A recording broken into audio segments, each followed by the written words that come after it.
Shalom, selamat pagi jemaat yang dikasihi oleh Tuhan. Sungguh anugerah yang luar biasa buat kita semua. Pada pagi hari ini Tuhan mengundang kita untuk masuk di dalam persekutuan bersama seluruh anak-anak Tuhan, satu tubuh Kristus di GKT Banyuwangi. Saya mengundang Bapak Ibu jemaat yang dikasihi Tuhan untuk bangkit berdiri. Kita akan mempersiapkan diri kita untuk masuk dalam ibadah kita pada pagi hari ini. Mari kita mengambil saat teduh sejenak. Amin. Ibadah kita pada pagi hari ini dimulai di dalam nama Allah Bapa, Putra, dan Roh Kudus. Amin. Beribadahlah kepada Tuhan dengan sukacita. Datanglah ke hadapannya dengan sorak-sorai. Ketahuilah bahwa Tuhanlah Allah. Dialah yang menjadikan kita dan punya dialah kita. Umatnya, kawanan domba gembalaannya. Mari kita menaikkan pujian, hormat bagi Allah Bapa.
Dengarkanlah panggilan ibadah pada pagi hari ini yang terambil dari Mazmur pasal 103 ayat 1-2. Demikianlah firman Tuhan. Pujilah Tuhan, hai jiwaku. Pujilah namanya yang kudus, hai segenap batinku. Pujilah Tuhan, hai jiwaku, dan janganlah lupakan segala kebaikannya. Jemaat Tuhan dipersilakan untuk duduk. Dia yang mengampuni segala kesalahanmu, yang menyembuhkan segala penyakitmu. Dia yang menebus hidupmu dari lubang kubur, yang memahkotai engkau dengan kasih setia dan rahmat. Dia yang memuaskan hasratmu dengan kebaikan, sehingga masa mudamu menjadi baru seperti pada burung Raja Wali. Kita akan menaikkan pujian, Ku Tak Dapat Jalan Sendiri. Setelah itu doa pengakuan dosa akan dipimpin oleh Evangelis Yohanes Sandoko.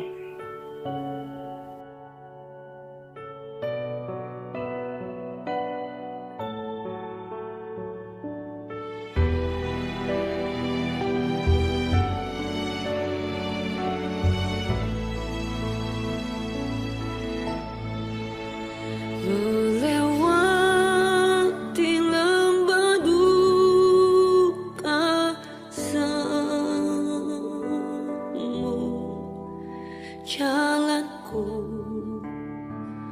gelap dan ngeri, Tuhanku perlu pertolongan-Mu, sebab ku tak dapat jalan sendiri.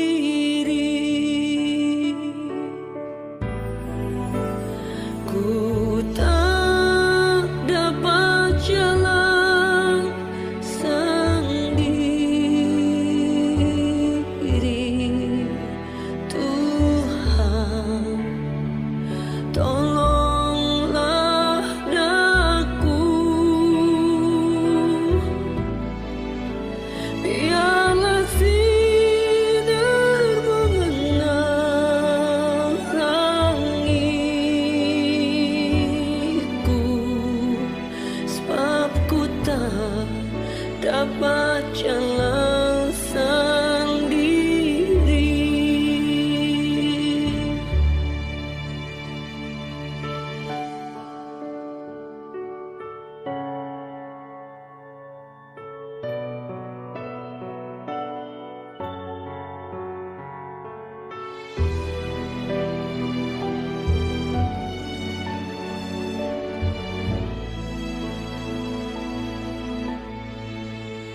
Tiada orang yang menolong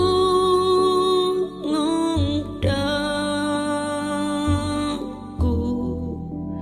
Ku sangat lelah dan letih. Jalanlah Tuhan dekat padaku, sebab ku tak dapat jalan sendiri.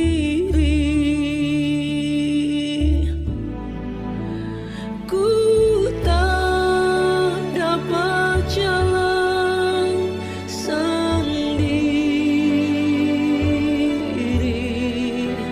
Tuhan, tolonglah aku. Biarlah sinarmu menerangiku, sebab ku tak dapat jalan sendiri. Ku tak dapat jalan sendiri. Tuhan, tolonglah aku.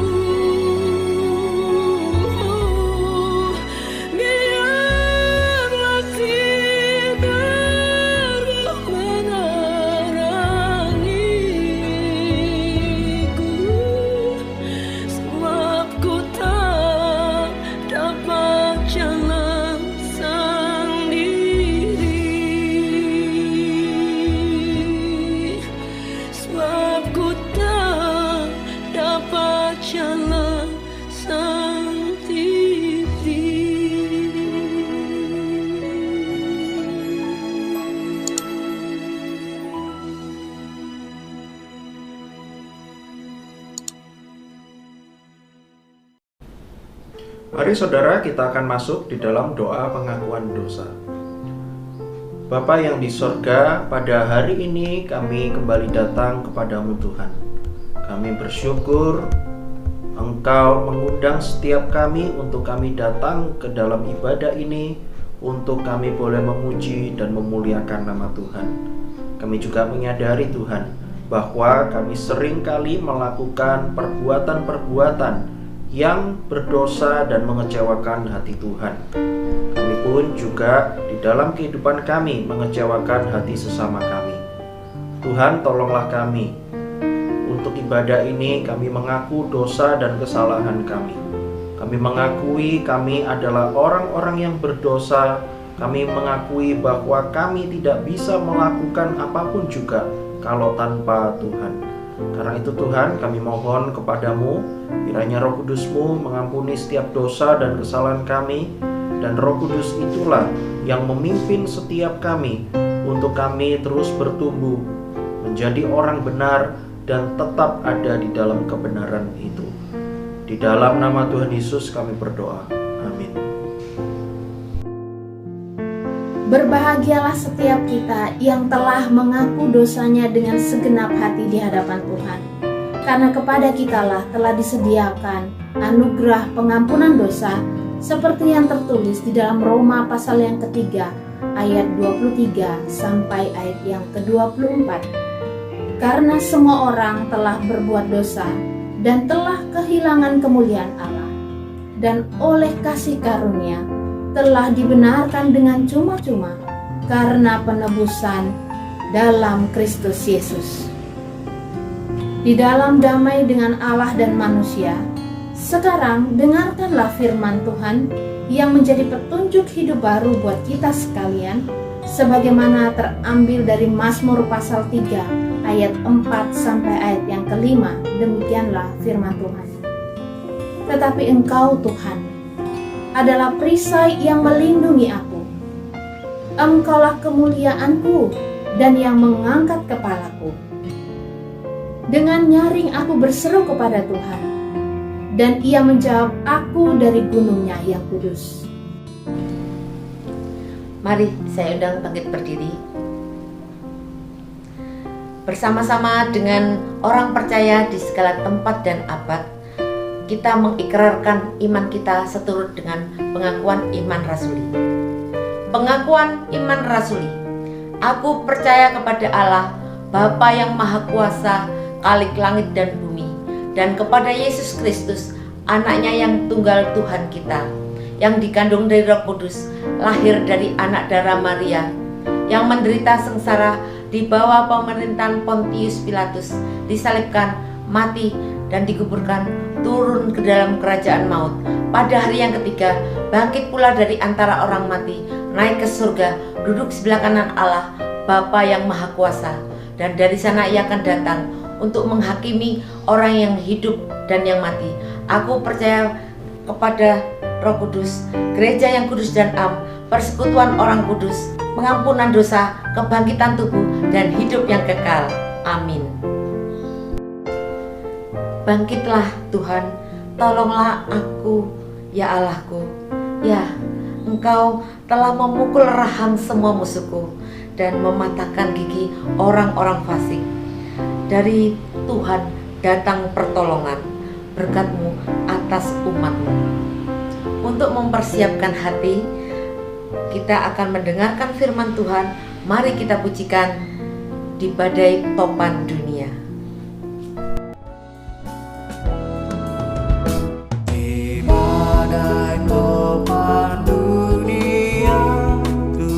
Perlindunganmu kendati goncang semesta, Tuhanlah perlindunganmu. Ya Yesus, gunung batu di dunia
Shalom jemaat-jemaat semua. Mari bersama kita akan berdoa terlebih dahulu, mohon pertolongan dan pimpinan dari Tuhan. Bapa yang di sorga, kami berdoa menyerahkan untuk waktu ini. Kami akan bersama-sama mendengarkan firman-Mu.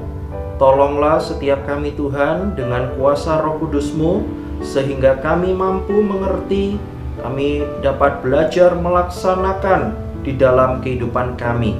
Tolonglah kami Tuhan melalui firman-Mu pada hari ini sungguh-sungguh dipakai oleh Tuhan melalui mulut dari saya yang menyampaikan firman Tuhan ini. Kiranya Roh Kudus-Mu bekerja dan memakai supaya firman-Mu ini betul-betul memberikan kekuatan dan menumbuhkan rohani jemaat-jemaat. Kami menyerahkan ke dalam tangan-Mu Tuhan. Kiranya Roh Kudus-Mu juga bekerja di dalam diri kami masing-masing, supaya kami dapat terus mengenal Tuhan sebagai penolong dan juga pemimpin hidup kami. Terima kasih Tuhan, dalam nama Tuhan Yesus kami berdoa. Amin.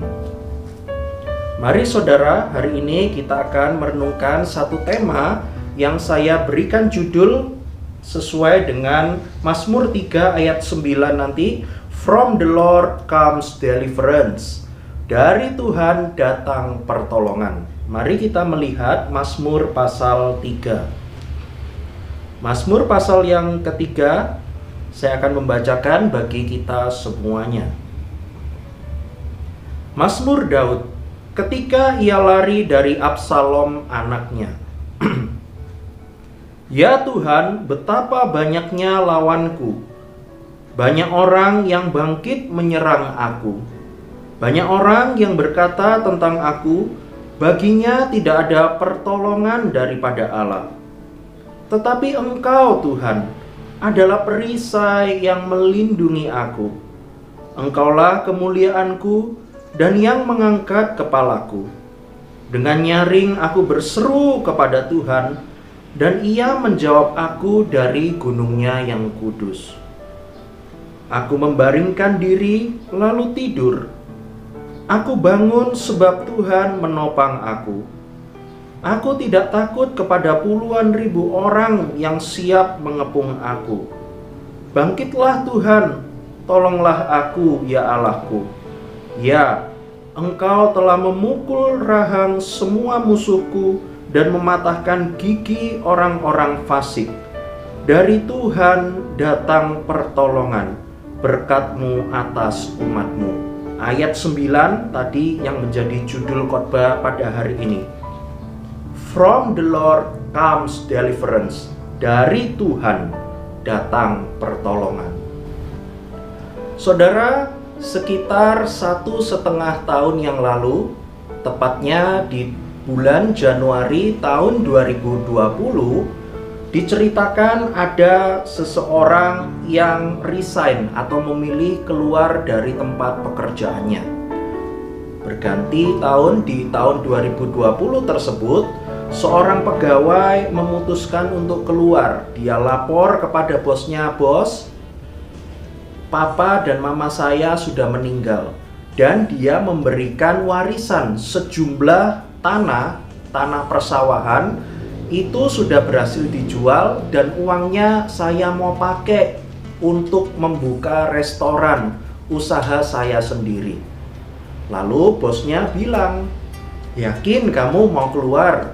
Bukankah kamu sudah 15 tahun bekerja di tempat ini? Bahkan kerjamu sangat bagus.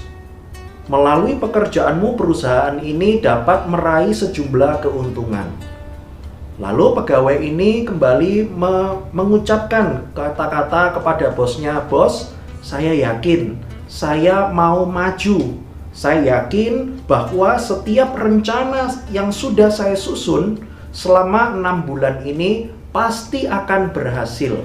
Saya sudah mendapatkan sejumlah uang ratusan juta. Saya ingin memakai dana tersebut untuk membuka restoran dan juga beberapa cabangnya. Saya sudah menyewa tempat, saya juga sudah merekrut beberapa pegawai, bahkan peralatan-peralatan yang dibutuhkan untuk restoran tersebut itu sudah datang, bos. Jadi hari ini saya akan terakhir bekerja di perusahaan ini. Nah, saudara sekalian, bos itu lalu mengizinkan karyawan itu untuk mengundurkan diri, lalu pegawainya itu segera memulai dan juga mempersiapkan usaha yang sudah dipersiapkan sekitar setengah tahunan ini. Saudara, di dalam hatinya pegawai ini sangat yakin, betul-betul yakin bahwa usaha pekerjaannya ini akan maju. Dia sudah membuka restoran, lalu juga dia sudah mempersiapkan beberapa cabang untuk dibuka lagi di kemudian hari ketika restoran yang utama ini ramai. Dia sudah sangat percaya diri, dia yakin bahwa usahanya kali ini akan sukses karena dia sudah menginvestasikan begitu banyak uang di dalam usaha pekerjaannya ini. Tetapi saudara sekalian, kita tahu, mulai bulan Maret tahun 2020 terjadilah pandemi COVID-19. Bukan hanya di negara China, tetapi juga bahkan merambat sampai ke seluruh dunia, lalu juga masuk di Indonesia juga. Saudara sekalian, di dalam perencanaan yang begitu banyak dia sudah buat, dia akhirnya melihat bahwa restorannya tidak akan mungkin bisa dibuka bulan Maret ataupun juga bulan April. Karena dia belum bekerja, restorannya belum dibuka. Dia sudah mengalami sangat banyak kerugian dan dia pun juga harus membayar kontrak beberapa pegawai yang seharusnya sudah layak untuk dipekerjakan.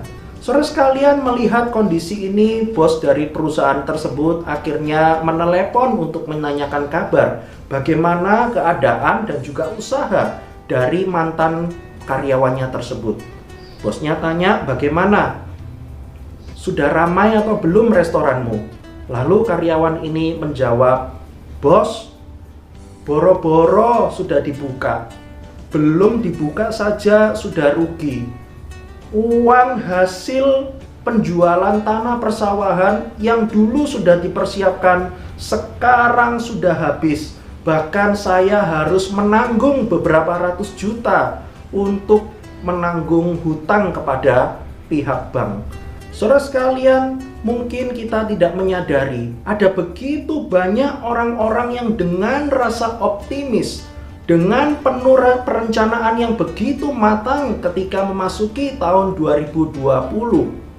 Tetapi saudara sekalian, pandemi COVID-19 akan menghancurkan semua rasa percaya diri manusia dan juga segala perencanaan yang sudah dibuat oleh manusia. Ada begitu banyak orang-orang yang mengalami kesusahan. Ada begitu banyak wira swasta, wira usahawan yang harus menerima kenyataan harus bangkrut di dalam usaha pekerjaannya yang sudah berpuluh-puluh tahun dirintis.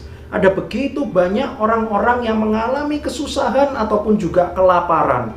Ada begitu banyak orang-orang yang mengalami rasa kehilangan karena teman ataupun juga keluarganya banyak yang meninggal karena virus COVID-19. Saudara sekalian, ada begitu banyak orang yang terdampak. Bahkan sampai hari ini pun juga situasi bukan mereda, melainkan kita banyak melihat makin banyak orang yang terpapar virus COVID-19 ini. Saudara sekalian, bagaimana sikap setiap kita ketika kita mengalami setiap penderitaan ini? Saudara sekalian, Mazmur pasal yang ketiga ini paling tidak nanti kita akan melihat bagaimana firman Tuhan ini senantiasa memberikan pertolongan bagi setiap kita. Karena ada Tuhan itulah yang menjadi pribadi yang tetap memberikan penyertaan dan juga pertolongan. Dari Tuhan datang pertolongan. Itulah yang dirasakan oleh Daud, saudara. Saudara, Mazmur yang ketiga ini kita melihat di dalam ayat yang pertama. Mazmur ini ditulis oleh Daud ketika ia lari dari Absalom anaknya. Saudara sekalian, Daud ketika itu lari dari Absalom anaknya karena Absalom hendak membunuh Daud. Ketika Daud lari, kita sangat bisa melihat bagaimana keadaan yang dialami oleh Daud. Adakah setiap kita hari ini mengalami masa-masa yang lebih sulit daripada Daud ketika menghadapi kejaran dari Absalom? Saudara sekalian, Daud mengalami penderitaan dan juga pergumulan jauh daripada kita yang hadapi pada saat ini. Daud menghadapi kejaran dari Absalom. Bahkan kalau kita melihat bagaimana keadaan dari Daud ketika dikejar oleh Absalom, dengan jelas di dalam 2 Samuel pasal 15 ayat yang ke-30. Ketika Daud mendaki Bukit Zaitun, dikatakan bahwa Daud mendaki sambil menangis. Kita lihat saudara sekalian, betapa beratnya masa-masa sulit yang harus dihadapi oleh Daud. Dia harus mendaki Bukit Zaitun sambil menangis. Bayangkan saudara sekalian, seorang raja. Dia harus menjadi seorang buronan. Dia dikejar oleh anaknya sendiri. Dia mendaki Bukit Zaitun di dalam pelariannya sambil meneteskan air mata. Bahkan bukan cuma dia menangis, tetapi kepalanya ditutupi oleh kain supaya orang-orang tidak dapat melihat dirinya karena rasa malu yang harus ditanggungnya. Betapa besarnya sakit hati dan juga rasa malu yang harus ditanggung oleh Raja Daud ketika itu. Seorang raja sekarang menjadi seorang buronan anaknya sendiri. Bahkan di dalam ayat 30 tadi dikatakan bahwa Daud tidak memakai alas kaki karena saking tiba-tibanya pemberontakan yang dilakukan oleh Absalom. Maka digambarkan Daud itu sampai tidak sempat untuk memakai alas kakinya. Saudara sekalian, inilah yang dialami oleh seorang raja Daud. Betapa menyediakannya kondisi Daud pada saat itu. Bahkan dikatakan ketika Daud menuliskan Mazmur ini, Daud itu dikejar-kejar oleh Absalom itu ketika dia itu berumur sekitar 60 tahun. Sudah lansia, dia harus menerima kenyataan bahwa anaknya sendiri hendak membunuh dirinya. Saudara sekalian, Daud pasti tidak akan pernah berpikir bahwa suatu saat di masa tuanya dia akan melewati masa tuanya ini dengan penuh kesengsaraan dan penuh kesulitan. Apalagi sekarang dia menjadi buronan dari anaknya sendiri. Bahkan sebuah buku mengatakan pelarian Daud yang kedua ini jauh lebih parah daripada pelariannya yang pertama ketika dia dikejar-kejar oleh Saul. Kalau dulu Daud masih muda ketika dikejar-kejar oleh Saul, maka pelarian yang kedua ini jauh lebih sulit dan jauh lebih parah. Karena pada saat ini Daud sudah berumur kira-kira 60 tahunan. Bahkan bukan hanya dikejar oleh anaknya sendiri, melainkan apa yang dialami oleh Daud sangat sulit ketika Daud harus menerima kenyataan seseorang penasehat kerajaannya yang bernama Ahitofel.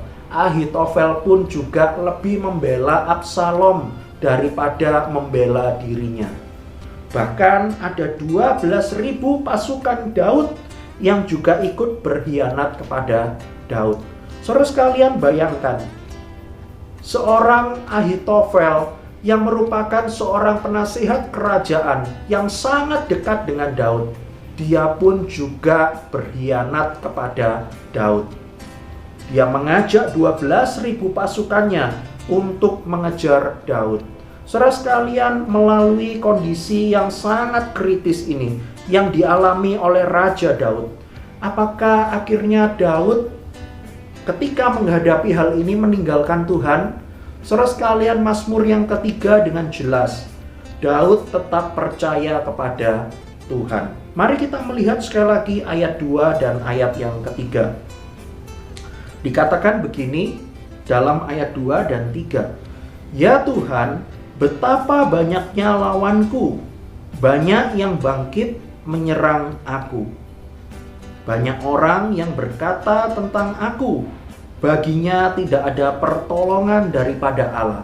Saudara, Daud memulai Mazmur yang ketiga ini dengan mengakui bahwa ada begitu banyak pihak yang memberikan perlawanan kepada dirinya.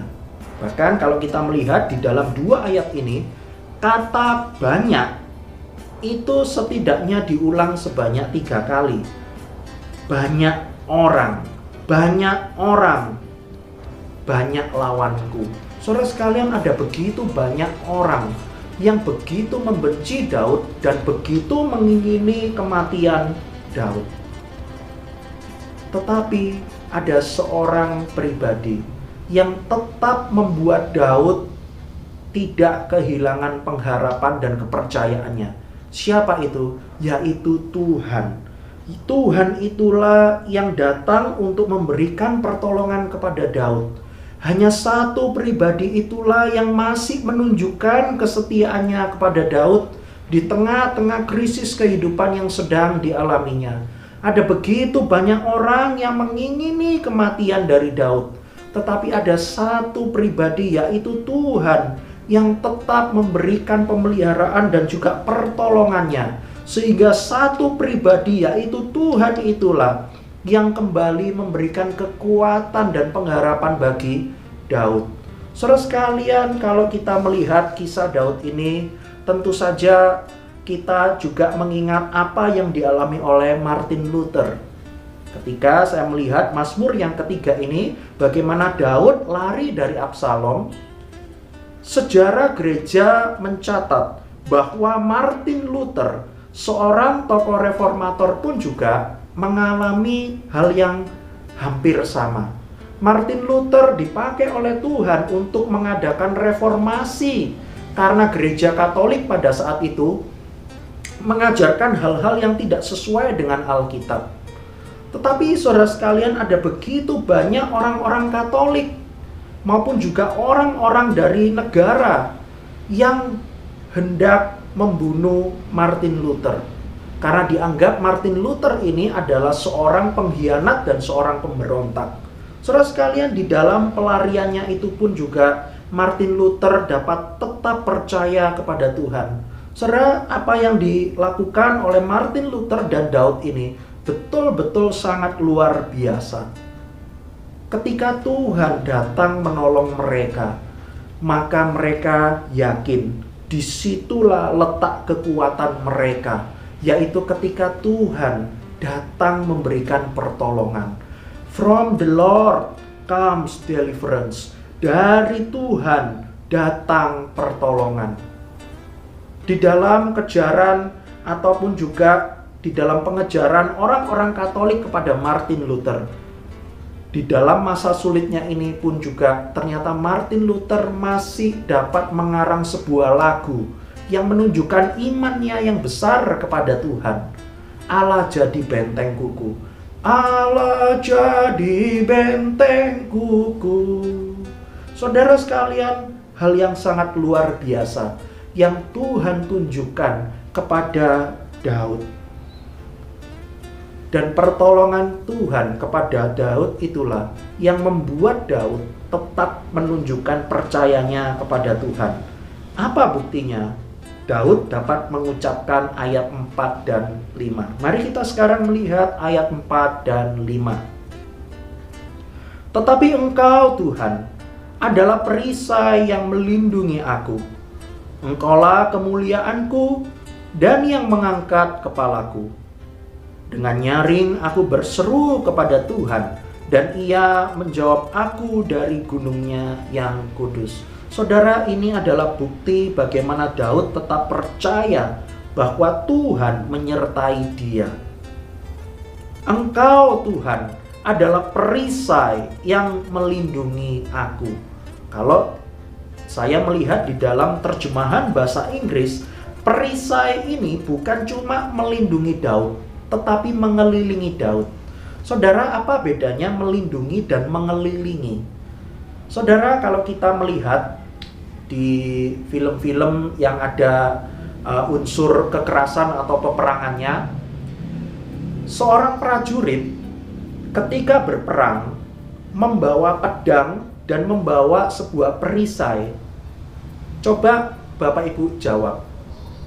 Satu orang prajurit, dia itu biasanya membawa berapa perisai?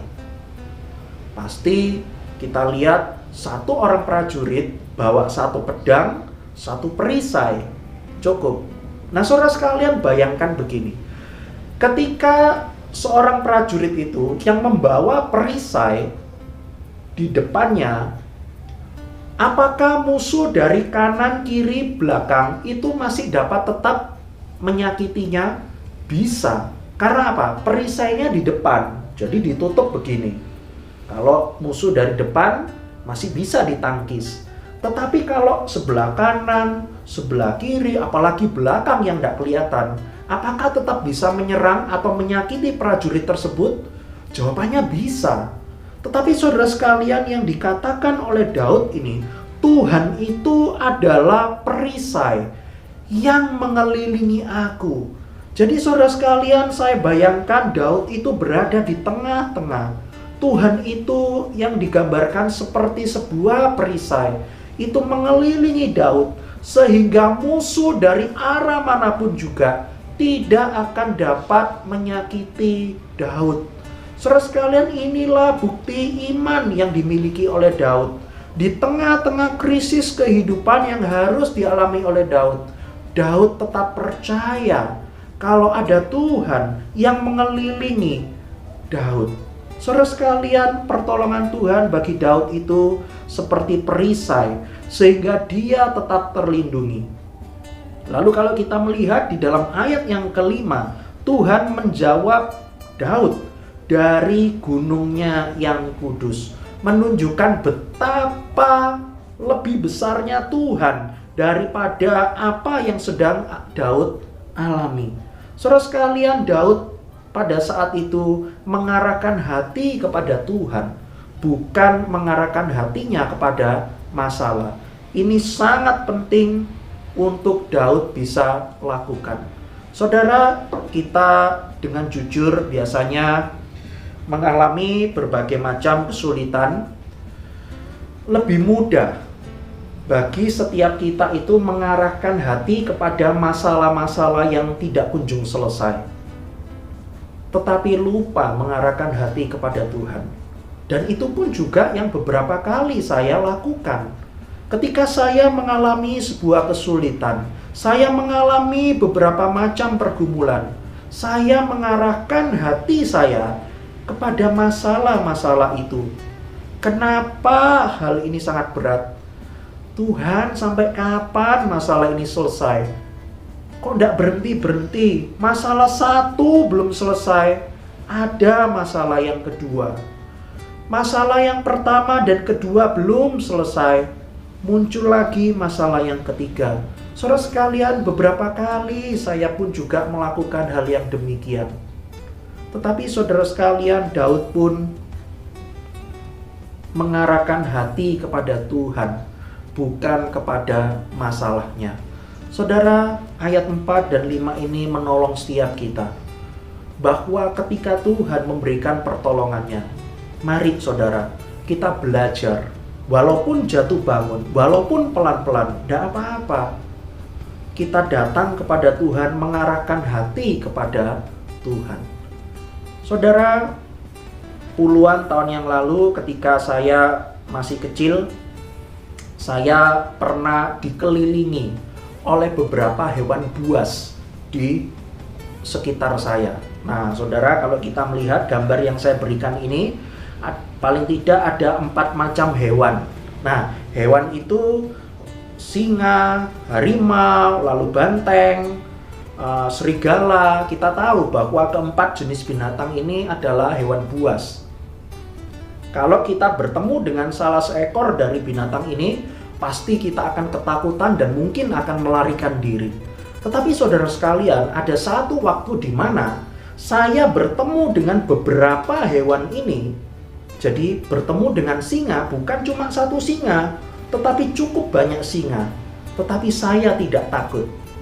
Saudara bisa tebak tidak? Saya ketemu singa, ketemu harimau, serigala, lalu banteng, ada begitu banyak macam hewan buas.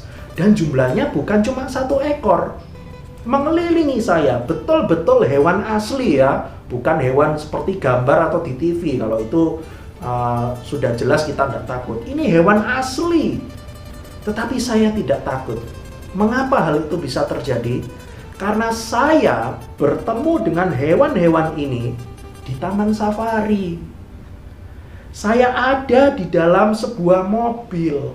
Jadi walaupun ada 10 ekor, ada 20 ekor di sekeliling saya tidak akan takut. Mengapa?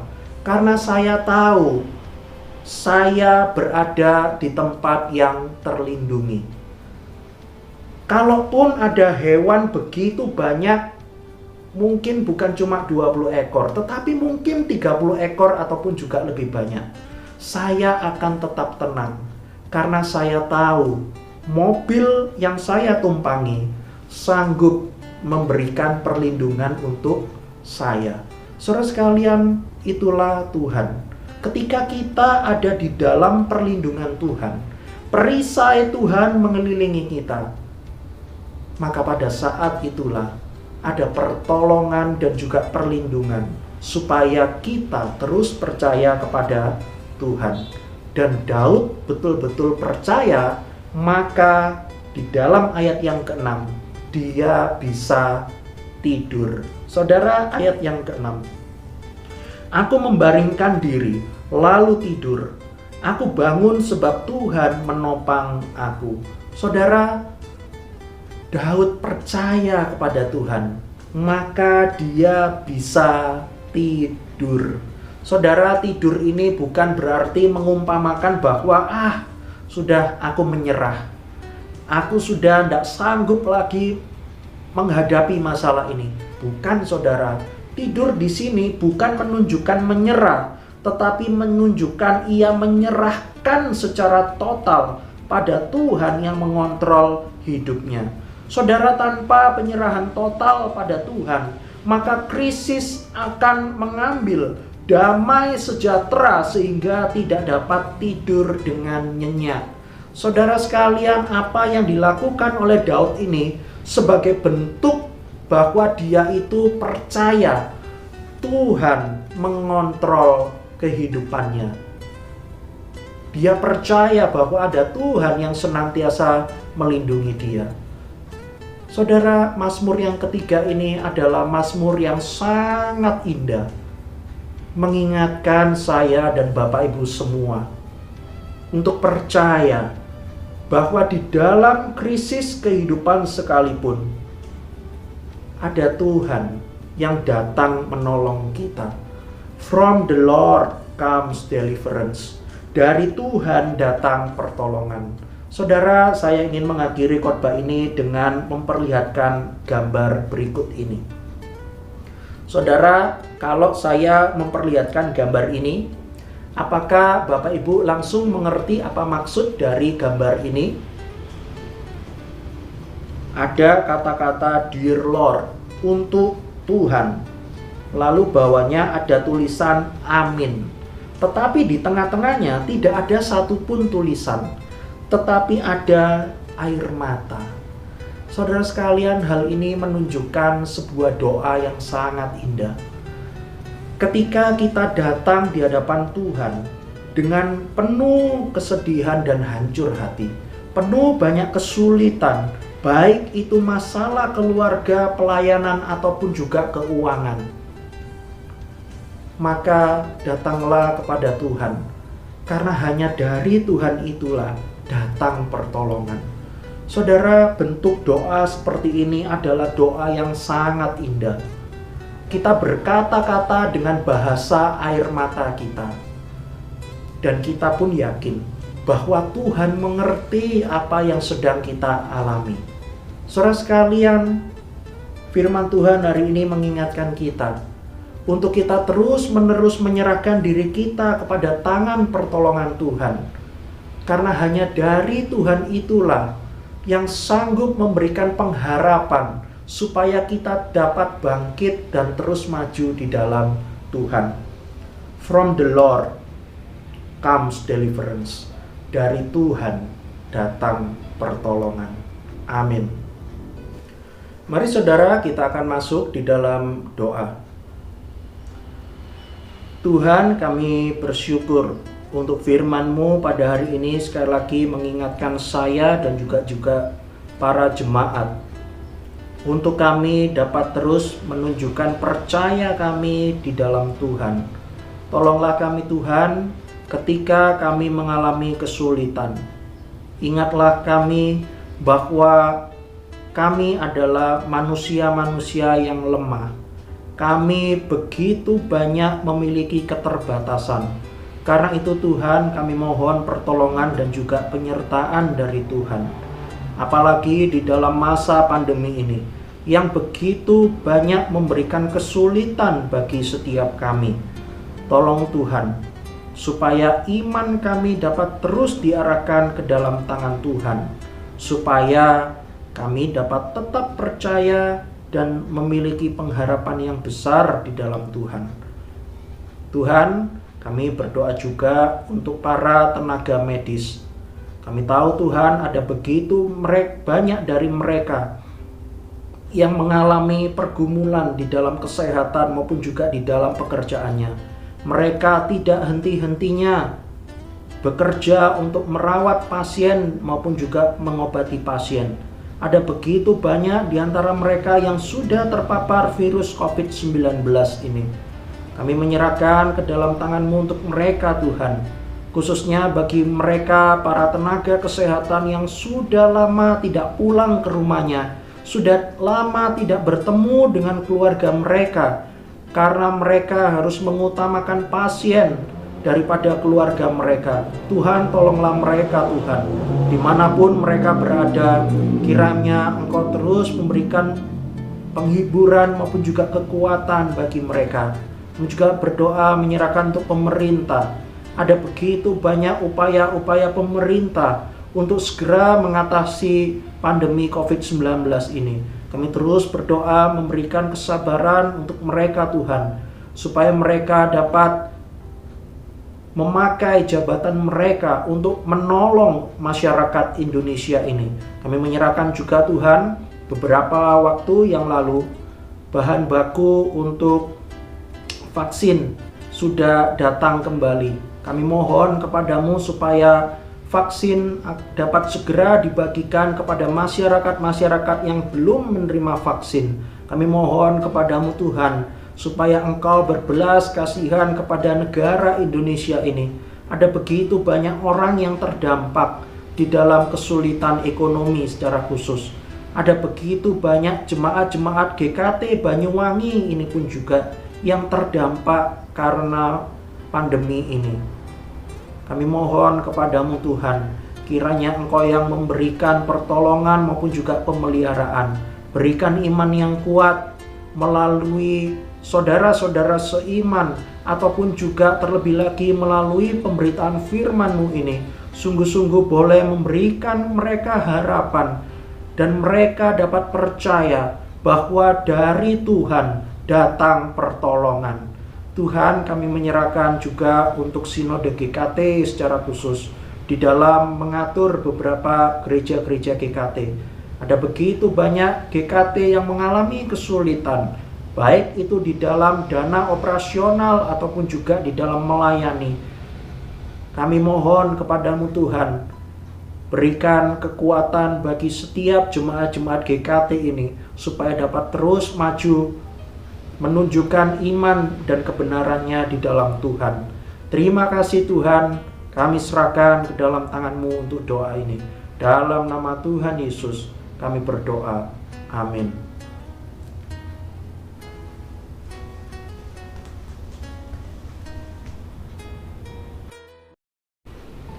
Jemaat yang dikasihi Tuhan, mari kita menaikkan rasa syukur kita dengan membawa persembahan di hadapannya.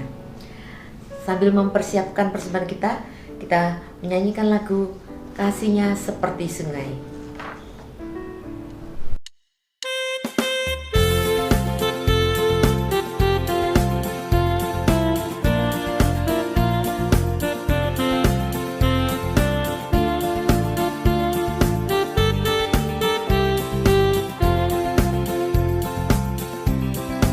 Kasihnya seperti sungai, kasihnya seperti sungai, kasihnya seperti sungai di hatiku, mengalir di waktu hujan, mengalir di waktu panas, kasihnya seperti sungai di hatiku.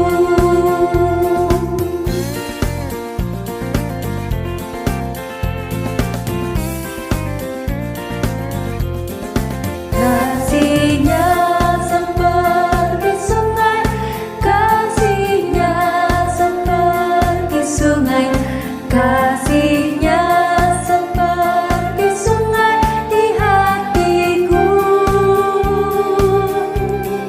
mengalir di waktu hujan, mengalir di waktu panas, kasihnya seperti sungai di hatiku.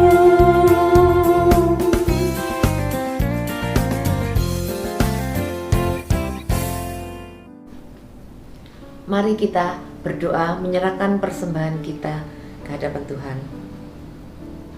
Tuhan Yesus, kami mengucap syukur ya Tuhan, pemeliharaanmu atas kami hari lepas hari. Kalau hari ini ya Tuhan, Tuhan masih berkenan mengundang kami dalam ibadah, sehingga kami boleh bersukacita memuji Tuhan, bahkan mendengar firman-Mu, menerima akan berkat dari firman-Mu. Tuhan Yesus, terima kasih Tuhan. Kami menyerahkan persembahan kami yang kami bawa ke hadapan-Mu. Sucikan dan kuduskanlah ya Bapa. Tuhan Yesus, tolong juga majelis jemaat yang mengelola akan persembahan kami ini. Kiranya Tuhan berikan hikmat sehingga dapat mempergunakannya sesuai dengan kehendak Tuhan. Terima kasih Tuhan Yesus. Kami alaskan rasa syukur kami ini di dalam nama Tuhan Yesus Kristus. Amin.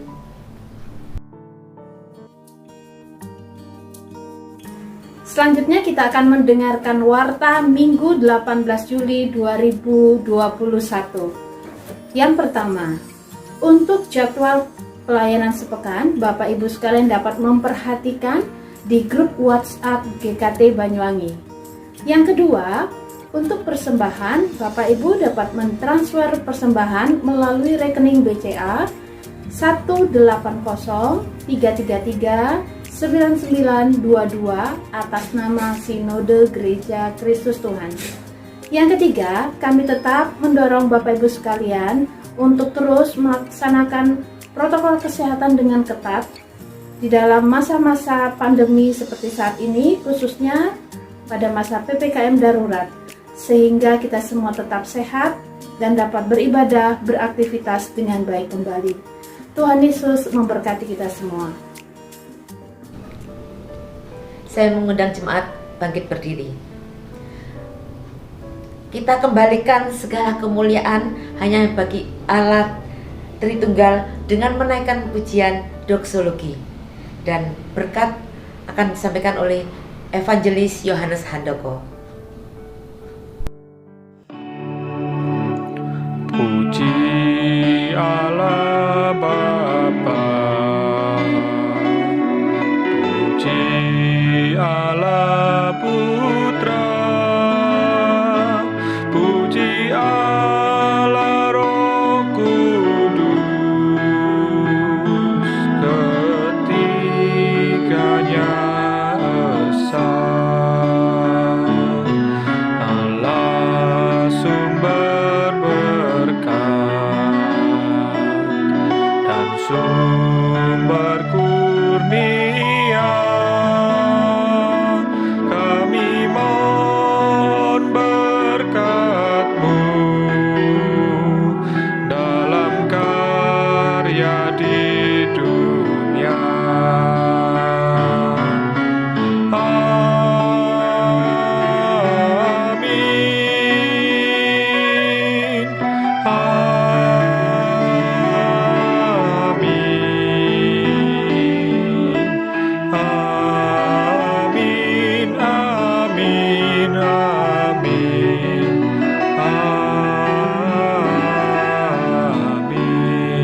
Mari saudara sekalian, kita terus mengingat firman Tuhan ini yang membuat kita untuk terus bertumbuh dan lebih taat kepada Tuhan.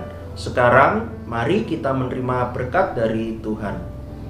Kiranya kasih karunia dari Allah Bapa, keselamatan di dalam Yesus Kristus, kekuatan dan penghiburan dari Roh Kudus menyertai setiap kita dari sekarang sampai Kristus datang kembali. Amin.